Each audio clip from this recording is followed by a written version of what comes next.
Alors aujourd'hui, on va parler d'économie d'argent et du fitness. Alors, sujet bizarre puisque souvent on dit que quand on fait du sport ou quand on commence à avoir un mode de vie sain, ce qui se passe directement après, c'est que on commence à dépenser plus d'argent. Et en fait, c'est la réalité dans le sens où par rapport au contexte actuel, c'est-à-dire aux réseaux sociaux et tout, il est évident que ce qu'on nous dit, ce qu'on nous présente, etc., nous fait dépenser plus. Mais bon. La première chose qu'on va voir ensemble, c'est justement le rôle des influenceurs, des influenceuses, etc. sur le portefeuille du sportif, de la sportive, des personnes qui démarrent le sport. Donc, moi, ce que j'ai envie de faire, première partie, on parle de ça, des influenceurs et tout. Et après, bon, la première partie, ça va être 5-10 minutes maximum. Hein. Après, la deuxième partie sera plutôt 45 minutes. Ça sera sur le site.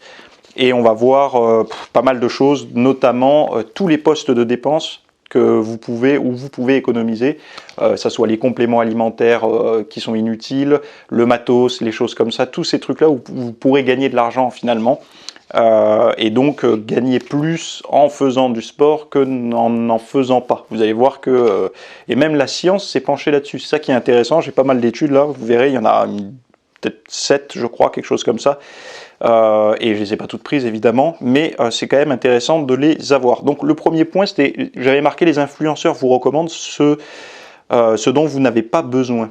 Je sais que pas mal de personnes vont se dire ouais non mais t'enfonces une porte ouverte. Prenez juste le schéma, un petit peu de recul par rapport à ça. Rappelez-vous, il y a quelques temps est sorti pour les sportifs, vous savez ces espèces de petits sticks de boissons sous forme de poudre qu'on mettait dans les gourdes et qui donnaient un goût sucré. Donc certains les mettaient avec leur BCA, d'autres les mettaient avec je sais pas quoi, mais ça leur permettait d'avoir un goût, arôme fraise, pomme, poire, j'en sais rien, dans leur gourde d'entraînement. En fait ça a été une création et qui a été vraiment très popularisée par les réseaux sociaux. Rappelez-vous, à une période, on les voyait tout le temps sur les réseaux sociaux, ils vous montraient je vais pas citer la marque, mais il y en a peut-être eu plusieurs, ces petits sachets de poudre là comme ça, et tout le monde les voulait. Pourquoi? Parce que ça solutionnait un problème qui était que l'eau plate, ça a un goût plat, ça a un goût neutre, ça n'a pas de goût, et en vous faisant plaisir, il n'y avait pas de calories, ça avait un goût sucré, mais ça ne vous faisait pas grossir, mais en fait tout ça c'était un leurre.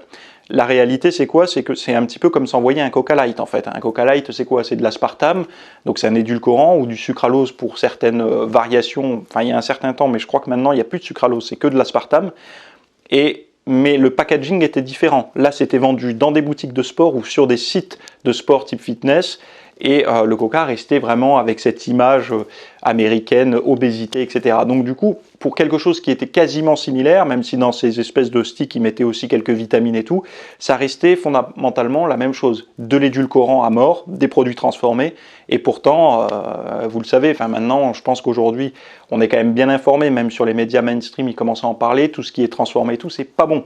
Donc, c'est pas parce que c'est vendu dans une boutique de muscu que c'est bon. Et d'ailleurs, pour pas mal de compléments alimentaires.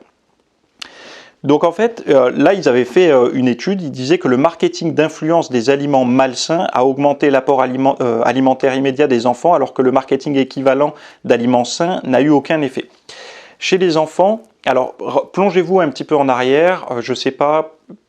Alors moi, je vais vous prendre un exemple concret qui me concerne. Pour tous ceux qui ont vu la série Big Bang Theory, c'est une série qui passe encore, je pense, sur quelques chaînes de télé, mais sinon qui est disponible sur Netflix et tout. On s'est tous surpris, enfin en tout cas peut-être pas vous, mais moi ça a été mon cas, quand on les voit manger des plats chinois, des hamburgers et tout, on est attiré, ça nous donne envie. On n'avait pas envie et d'un coup on a envie.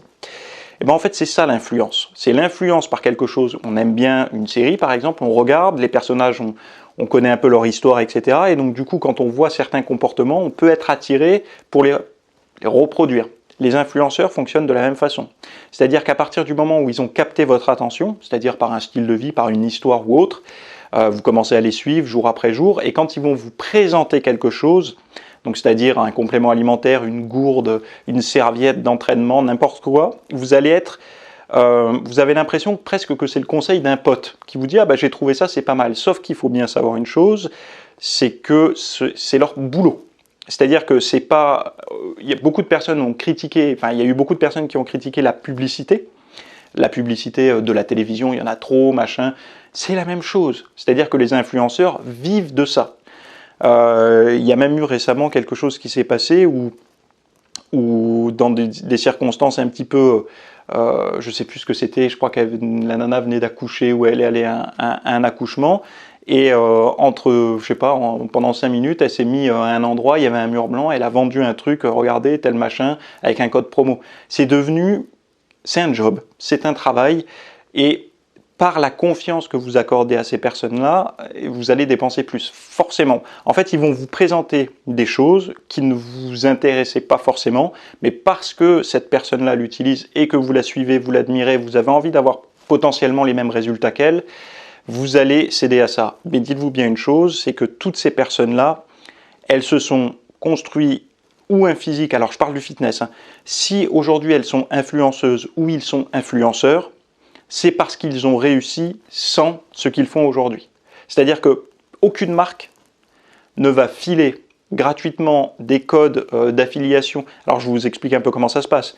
Moi je suis sollicité très régulièrement pour ça, on reçoit un mail, dans le mail ou un message direct sur Instagram, il y a marqué « Acceptez-vous de promouvoir notre nouveauté ?»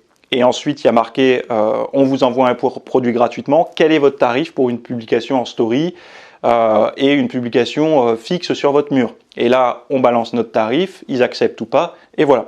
Donc, c'est comme ça que ça se passe. Donc, soit on accepte, soit on n'accepte pas. Personnellement, enfin, vous connaissez mon boulot, moi je vis de mon travail, c'est-à-dire de mes contenus, de mes formations. J'ai pas eu besoin de rentrer dans cet engrenage-là. Mais une personne qui vit de ça, c'est-à-dire de ces publicités-là, plus elle va accepter entre guillemets, partenariat, en fait, ça reste une plateforme, c'est comme une chaîne de télévision, un compte Instagram d'influenceurs. C'est-à-dire qu'il y a des espaces disponibles de publicité et voilà, ils ont un certain prix en fonction de l'audience de la personne. Donc plus elle va avoir d'audience, plus l'espace publicitaire va être cher. Donc une story de 24 heures, ça peut monter. Alors moi je me rappelle les tarifs, il y a quelques temps c'était à peu près 500 € pour une publication. Maintenant je pense qu'il y en a qui peuvent négocier 1500, 2000, 3000 € certainement quand on voit des comptes qui dépassent les millions d'abonnés. Donc voilà. Donc ça, il faut bien l'avoir en tête que 99% des produits que les influenceurs consomment et vous présentent, ce ne sont pas des produits qu'ils ont achetés. Qu'ils ont achetés parce qu'ils sont convaincus de l'efficacité, etc. Et ça, obligatoirement, quand vous êtes pratiquant de fitness, de muscu et tout, ça va gonfler votre budget. Que ce soit les compléments alimentaires, que ce soit les vêtements, que ce soit l'équipement, que ce soit aussi le matos high-tech un petit peu, les écouteurs et tout ça va gonfler votre budget alors que vous n'auriez pas eu besoin à la base de dépenser là-dedans. Parce qu'il faut bien vous dire une chose, c'est comme je disais tout à l'heure, pour en revenir à ce que je disais tout à l'heure, tous ces influenceurs et toutes ces influenceuses se sont construits un physique, donc un physique en forme, et c'est à partir du moment où ils ont été en forme qu'ils ont généré de l'audience, des personnes se sont intéressées à elles ou à eux, et au fur et à mesure, l'audience a grandi par le désir des gens de vouloir leur ressembler, et à partir d'un certain seuil, les marques ont commencé à s'y intéresser parce qu'il y avait un potentiel. Et donc c'est à partir de là que commence, voilà, c'est toujours ce que je dis, il y a deux pistes, et certains prennent les deux en même temps. Il y a la piste où les personnes vont utiliser leur image pour vendre. Donc leur image pour vendre, ça va être d'utiliser leur physique, prendre un produit X ou Y, le présenter avec eux ou elles, et donc du coup générer des clics, des affiliations. Quand quelqu'un commande, ça leur apporte un pourcentage. Ou il y a la voie différente, où la personne va créer son propre contenu sans se mettre avec toutes ces marques, va rester indépendant et donc du coup va être un petit peu plus propriétaire de ce qu'elle propose aux gens. Alors, il faut savoir qu'il y a quand même une responsabilité. Un influenceur qui vous recommande un produit, enfin moi je pars du principe que, admettons si demain un influenceur vous recommande une protéine en poudre sans lactose, voilà, elle vous présente un pot de protéines sans lactose, vous allez bien digérer et tout, vous l'achetez parce que vous êtes sensible au lactose, vous la consommez, vous avez des problèmes de bide, sort un buzz comme il est sorti il y a quelques années maintenant là-dessus, où finalement après analyse cette protéine est pleine de lactose, vous êtes en droit de demander à l'influenceur des comptes, parce que la personne, à un moment donné, elle n'a pas fait le travail d'analyse, c'est-à-dire de savoir exactement qu'est-ce qu'il y avait dans ce qu'elle proposait. On ne peut pas se dire « ouais mais c'est pas moi, je suis pas responsable ». Il y a une forme de responsabilité. On génère de l'argent, c'est professionnel, donc à un moment donné, il y a une certaine responsabilité. On ne peut pas dire « non mais moi je n'ai pas construit le produit ou je n'ai pas confectionné cette formule pour telle poudre de protéines ou autre, donc je ne suis pas responsable ». Non, non.